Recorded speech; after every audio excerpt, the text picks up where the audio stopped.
I began climbing at about 14 or 15 years old in the San Fernando Valley at Stony Point, and I'd never really been anywhere beyond that for about a year, and then I went out to Joshua Tree and it kind of blew my mind.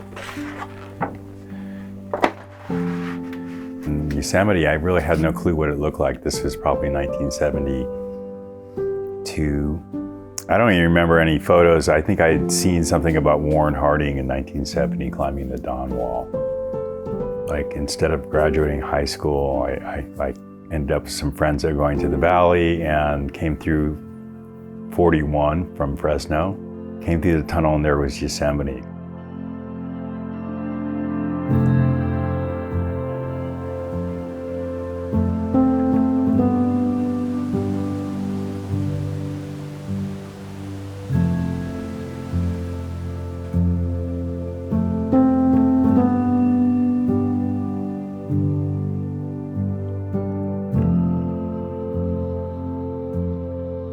My work was really directly inspired by Tom Frost and Glenn Denny's work. So Glenn Denny photos and Tom Frost photos were interspersed throughout all the media at that time because they were the two main photographers. And I didn't even know who they were, but you see these images and you go, oh my God. They were doing first ascents on El Cap and other places around Yosemite.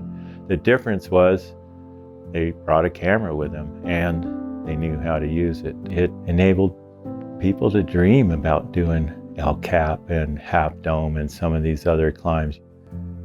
The concept that I could read really early on is that you're a participant in this journey along with your friends, with the fact that I understood it. They were kind of speaking the same language I was, or I obviously was speaking the same language they were. And looking at the climbing photographs and looking at their portraits of climbers, I could see that these were their partners, and I knew it was their partners simply because I knew who Tom Frost was. I knew what he meant to Royal Robbins. And so as my own path in climbing photography went on, I could see how that relationship with those people in those photographs became more paramount than the actual photographs themselves. And at that point, I think my work began to transcend.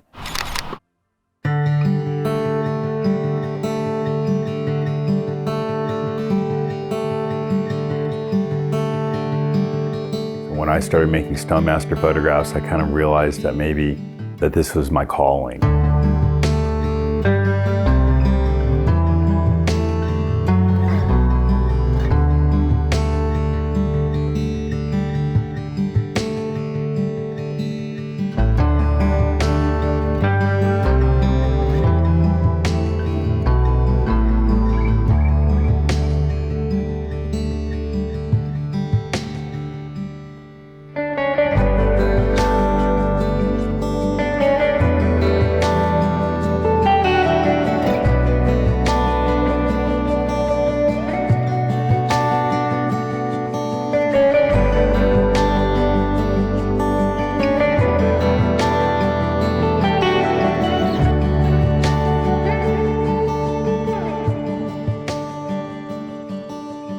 My connection with Yosemite climbing and my connection with Yosemite photography or climbing photography is kind of deep.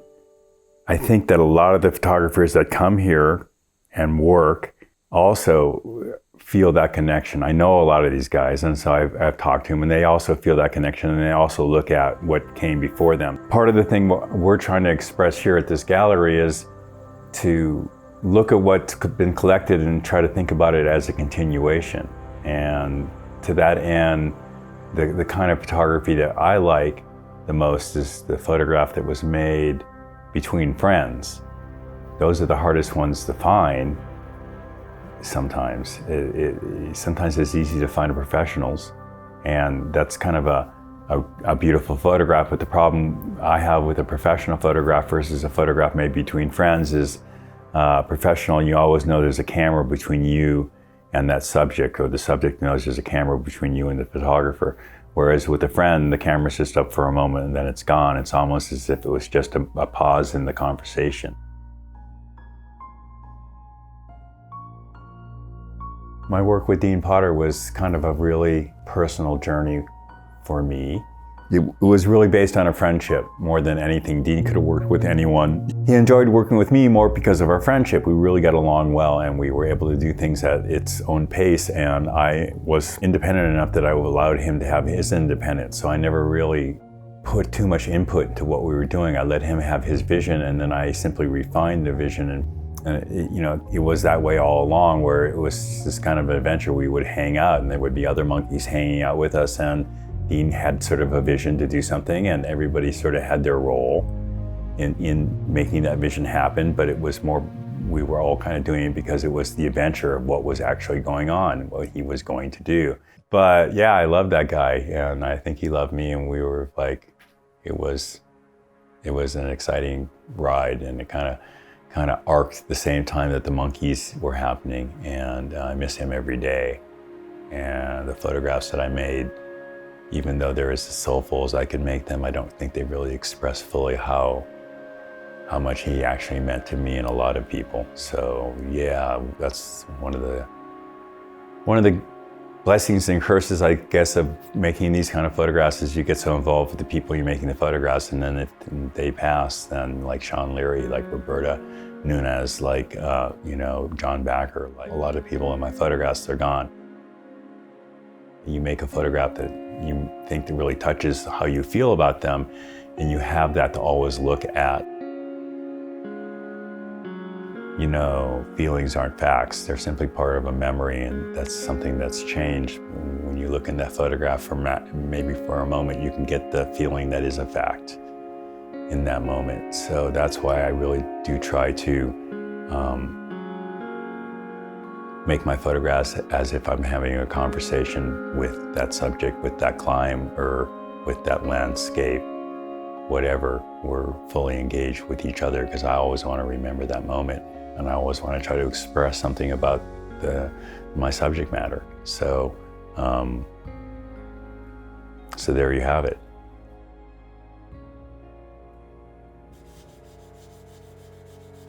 Dean's big on, climbing photography as an art and not just as a documentation.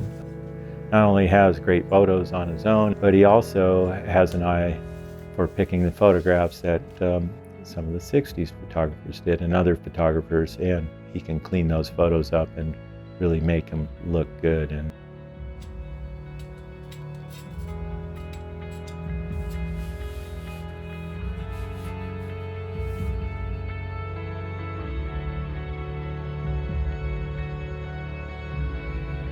when you see things presented in the way that we are going to present them and are currently presenting them, you understand how this is the art of our culture.